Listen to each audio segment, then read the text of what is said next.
I'm Jen Taylor Skinner, and this is The Electorate. On this episode, I have a conversation with Betsy Campbell, the Chief Engagement Officer at Resolve, the National Infertility Association. Resolve was established in 1974, and it's an organization dedicated to helping people realize their goal of building a family. Betsy joins me to discuss the recent decision out of the Alabama Supreme Court, which ruled that frozen embryos created during fertility treatments should be considered children. And because of the decision to grant embryos personhood status, IVF in Alabama was effectively banned. Betsy and I discussed the far-reaching implications of that decision and the potential unknowns, both legal and otherwise, of how this decision could affect other areas of reproductive health care. We also talk about what states should be on our radar in relation to IVF and what you can do in your state to protect access to infertility treatments and IVF. We're really at an inflection point here in the reproductive justice landscape, and granting embryos personhood status is a very dangerous direction. So, here is my conversation with Betsy Campbell of Resolve. Betsy Campbell, welcome. Thank you for having me. So over the past couple of weeks, the topic that's dominated the headlines and the political discourse in relation to reproductive rights, it hasn't been abortion, but it's been IVF, right? In vitro fertilization. And this, of course, is due to this ruling that came out of Alabama that effectively granted frozen embryos personhood. And the consequences of that decision effectively banned IVF in that state. But if you've been paying attention to the language conservatives specifically have been using in relation to reproductive rights, this leap from banning abortion to banning IVF, it wasn't really a leap at all. But before we dig into that decision, I want to talk about the case that brought this decision to bear, right? The case in Alabama. Do you know much about that case? Sure, I'll try to explain it. And of course, we are sad for the couples who did lose their embryos in an accident in the place where their embryos were being stored. It was actually the IVF clinic is part of a hospital, and a random hospital patient walked into the place where the frozen embryos are stored and actually walked up to the tank, opened the lid, picked up a pipette that included the embryos, these microscopic embryos, and the pipette was completely frozen and kind of burned the person's hands. They dropped it, and then the embryos were no longer viable. And so the three families impacted filed a lawsuit for negligence, but also for wrongful death. And it's that wrongful death claim that was heard by a lower court and dismissed, and then went up to the Supreme Court, who actually said frozen embryos are the same as unborn children. Right. Now, there's an irony there, a really sad irony, right? Those families were probably devastated. Anyone who's going through IVF, that it's a really precarious process and you may only have one shot to get those embryos. So I'm sure that they were devastated. But were these couples, did they initially have the idea to do the wrongful death lawsuit, or was there something cooking already in that state to take us in this direction of where we are now, where embryos were declared as having personhood, which is the only way that you can, file a wrongful death lawsuit with an embryo? I'm not aware of any activity specific to this case, although our community has been very concerned with the overturning of Roe that IVF could be next on the target list after abortion. So while this ruling is shocking, in some ways it's not surprising. So what was it about the Dobbs decision that clued you in that IVF was next? Because people are saying the same thing about birth control. Is it the language? Is it the use of the word like personhood, or what was it? Right. So the issue is with personhood language. So personhood states that life begins at fertilization. So that is giving rights and personhood to a fertilized egg, all otherwise known as an embryo. So that's why personhood can be applied to fertility treatments in a negative way and impact the ability to handle embryos, which is part of modern fertility care. And people forget that fertilized eggs and embryos are microscopic cells. You cannot even see them with the naked eye. And now they are being treated the same as born children, which is not in line with anything that we know about reproductive healthcare and science. If you had asked me, 10 years ago or 15 years ago, would we be in this place where personhood would be applied to an embryo? I would have said that's insane. Like, we're not going in that direction, because personhood and thinking about embryos in the context of personhood was considered a really, really dangerous and extreme position, right? But here we are.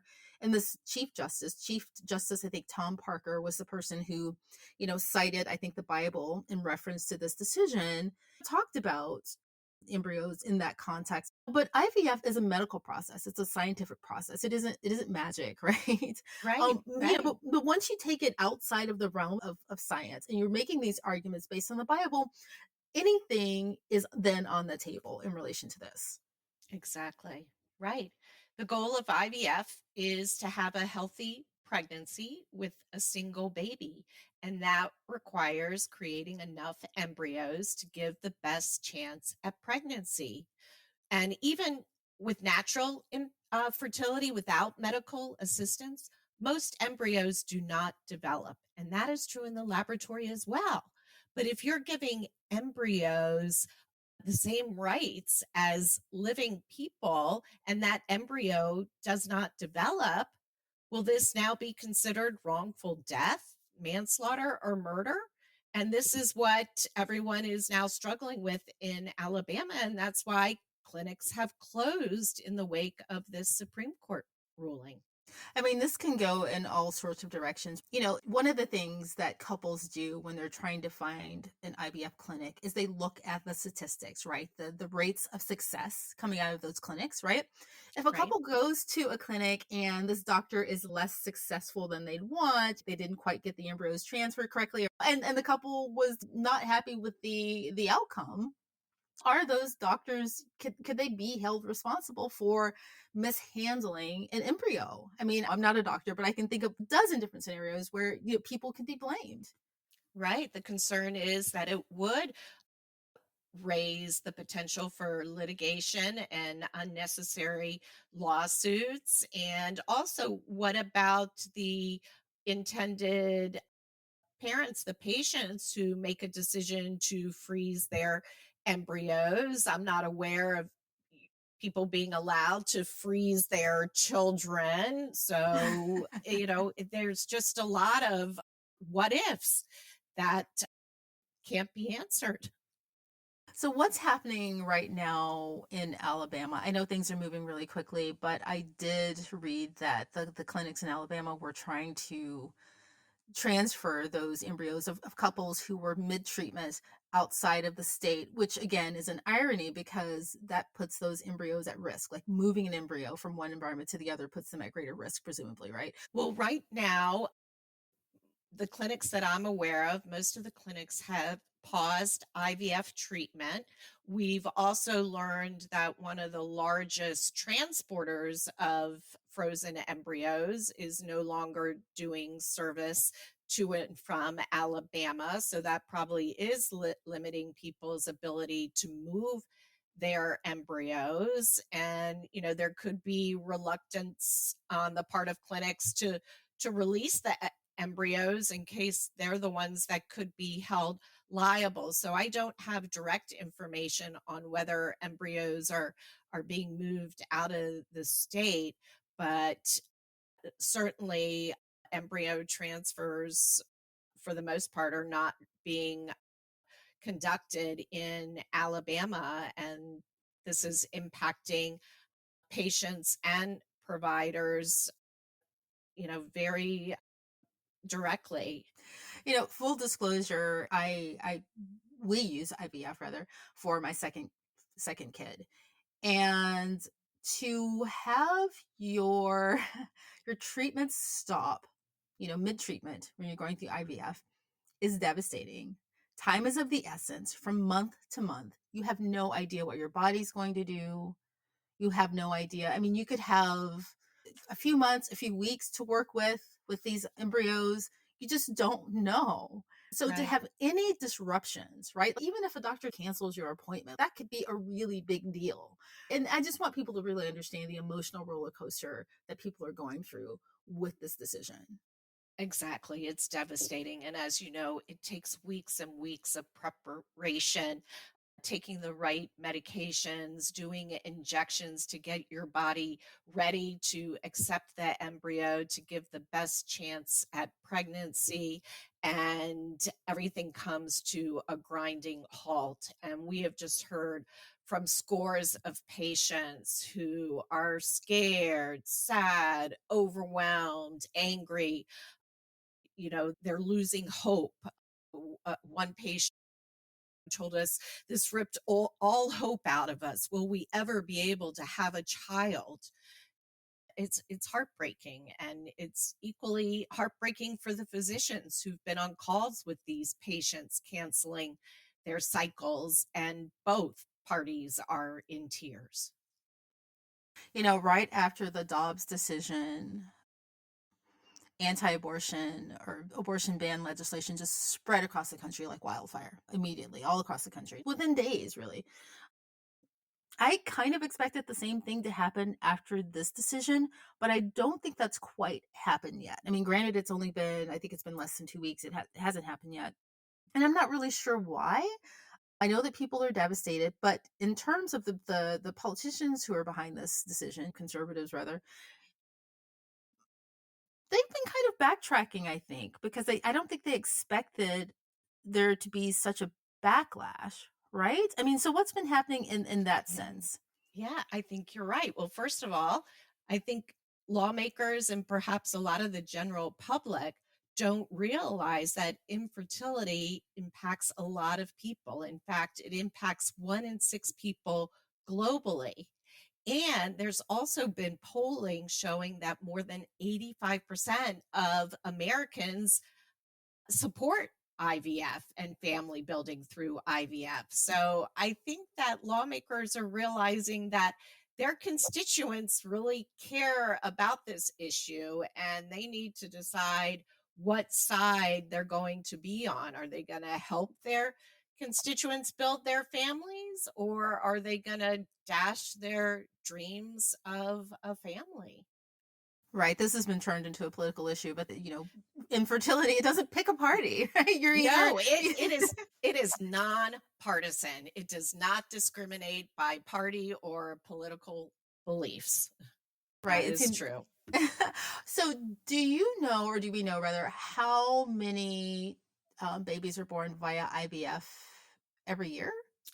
So 2 of every 100 babies in the US are born using assisted reproductive technology such as IVF. 2 out of every 100 babies. That's a So lot. that's a lot. That's a lot. What is that, like, I don't know, I saw a number somewhere about a million, over a million? I believe so, and there Okay. are certainly, since the beginning of IVF, there are more than 8 million in the US, and of course, that's over a 40-year period, and obviously success rates have improved. So, I believe I've seen that million estimate as well. I think one of the things that I learned from my own experience with IVF is that we were talking about all the scenarios that could happen that are putting families and their dreams of having a family at risk. One of the things that I experienced was the storage, right? Storage is very Mhm. expensive, right? That's one thing that people don't really account for. So let's say you go through IVF and you have some embryos left over, you have to pay for those frozen embryos to remain in storage. And that can get expensive, right? And a lot of families, if they're done having children, they don't want to pay that expense. I mean, this is a decision that my husband and myself went through ourselves. So if you're in a state, let's say like Alabama, and you just decide, I don't want to pay anymore, or let's say your credit card expires. That are you, I know this is silly, but maybe it's not silly. Are you going to be charged with, wrongful death? Well, that's a scenario of people being forced to pay to store their frozen embryos indefinitely. So that could be quite a considerable expense.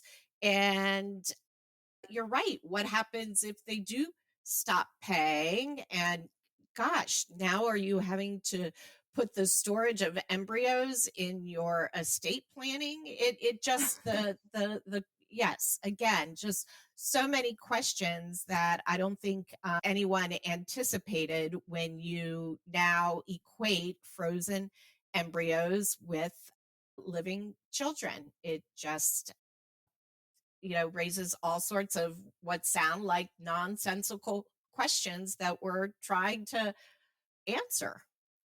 I know that Resolve is watching what's happening in other states around this, and I'm hoping you can give me kind of a big picture of what's happening.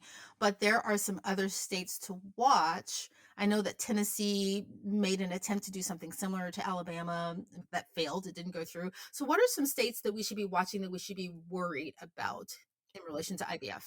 Well, Resolve has been battling personhood since 2008, believe it or not, where for people are stating that that life begins at fertilization. And so these fertilized eggs are now considered people with legal rights.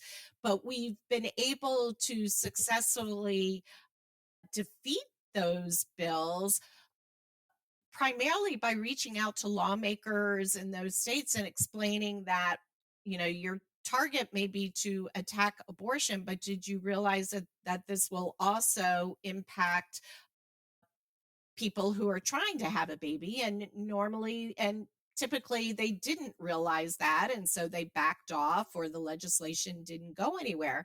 And then we also always had the backdrop of Roe v. Wade, and so now there isn't that backdrop. And so the concern is that more states will pass this personhood legislation that could become problematic for the standard of care for IVF. So states like Oklahoma and Idaho and Missouri and Florida and Texas. So, we're watching those states carefully, although I think they're probably watching Alabama carefully and realizing that perhaps this is going too far.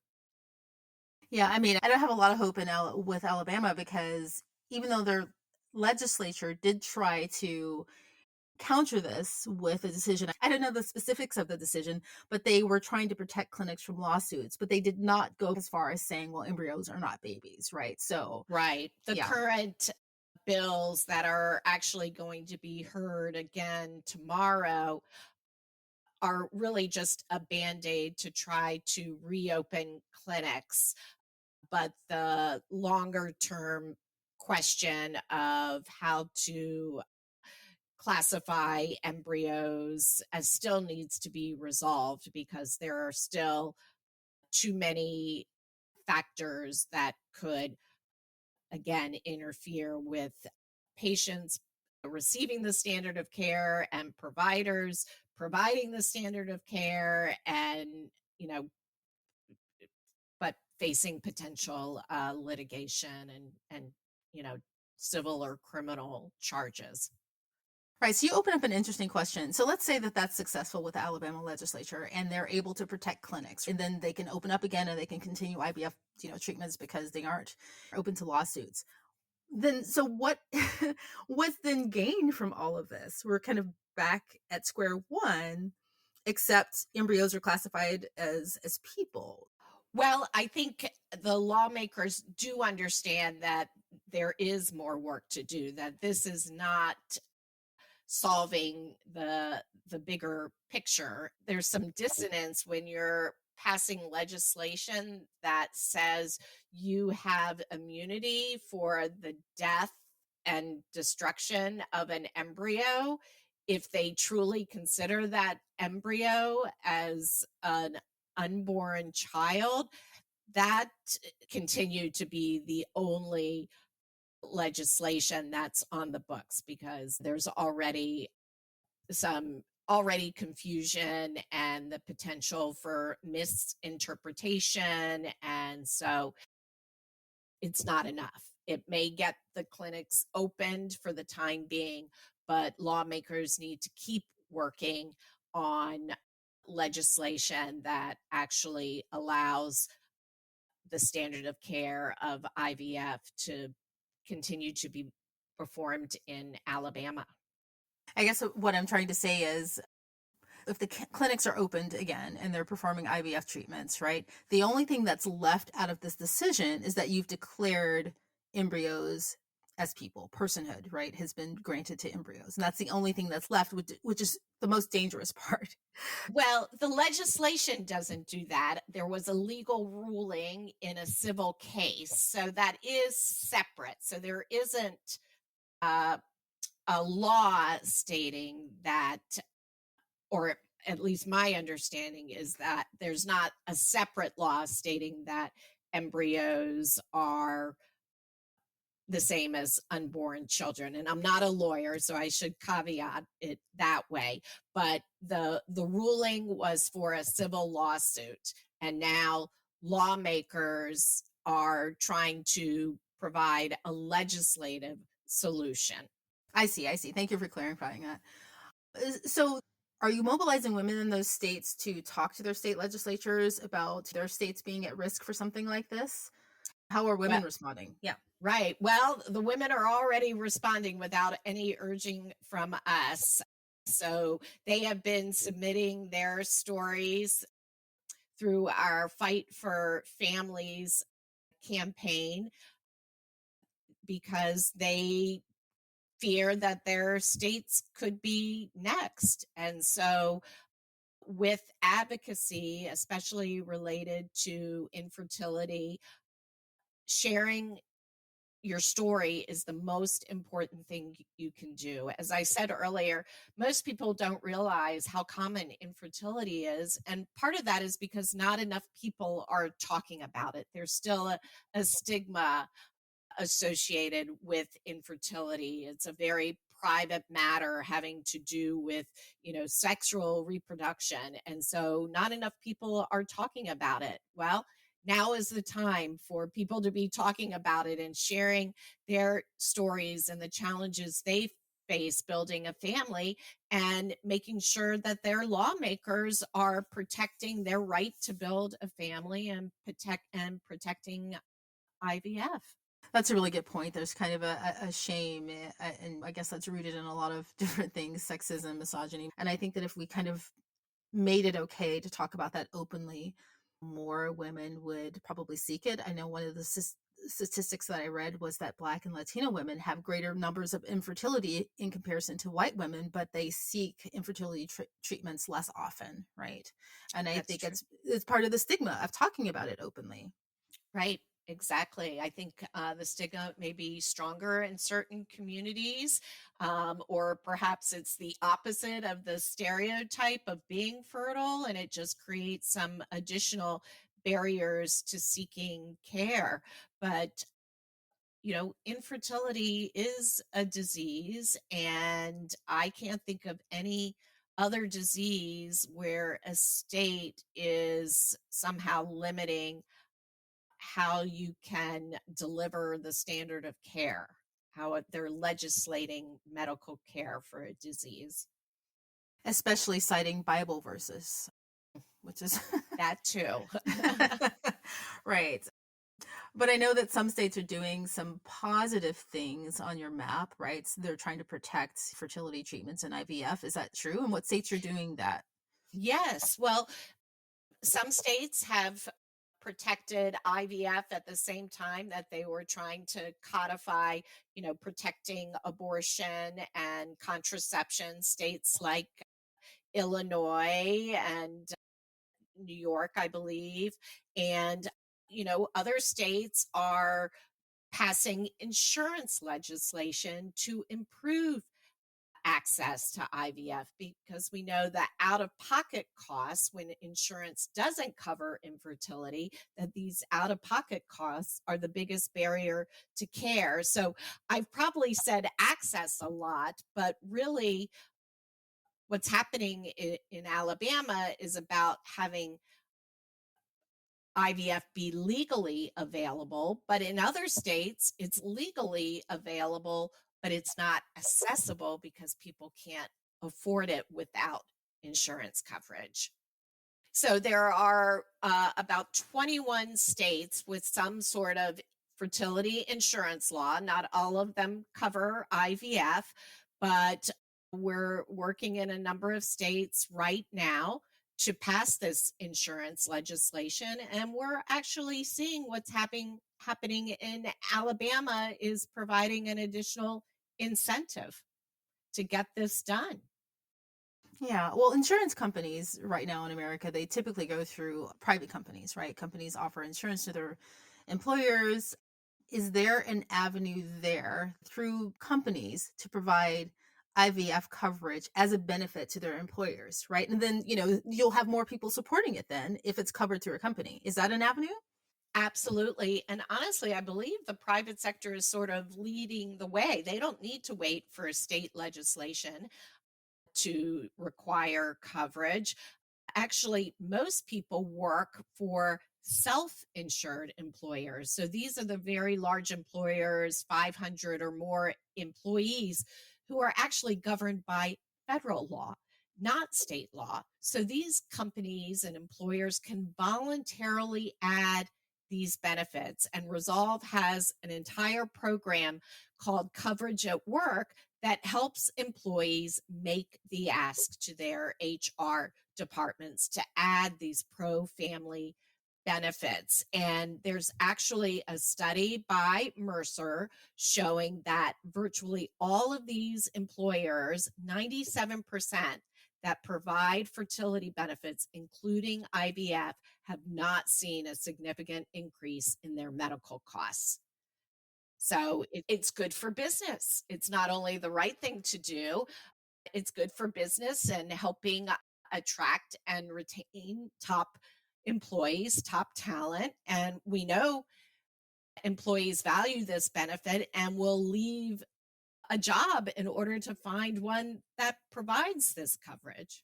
What is the program called again? Coverage at Work, and Okay. people can access it at resolve.org/coverage at work. We have templates you can use to reach out to HR, and we have all the supporting data, some of which I've alluded to, that you can have right at your fingertips and share with HR.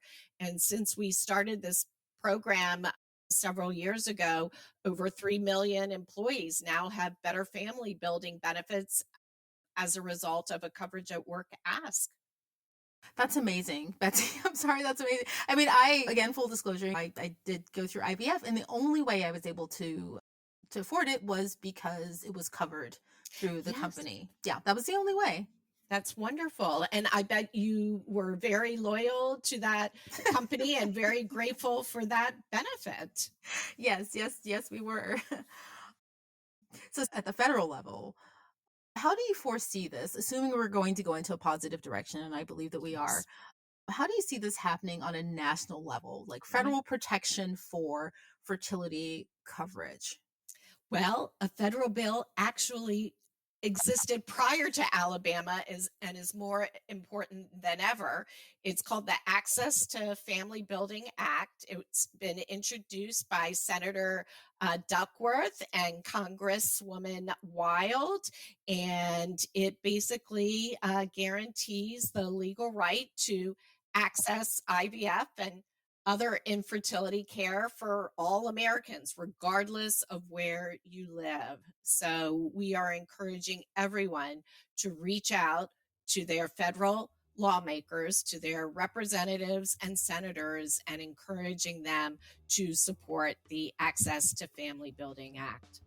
I just think, the dream of creating a family shouldn't depend on where a person lives. And so it's important that people not only reach out to their federal lawmakers, but also their state lawmakers to make sure that they are not passing laws that interfere with family building, and in fact are passing legislation that protects family building and fighting for families rather than against them.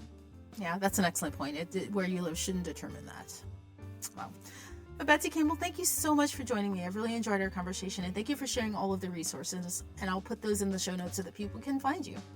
I so appreciate that. Thank you so much.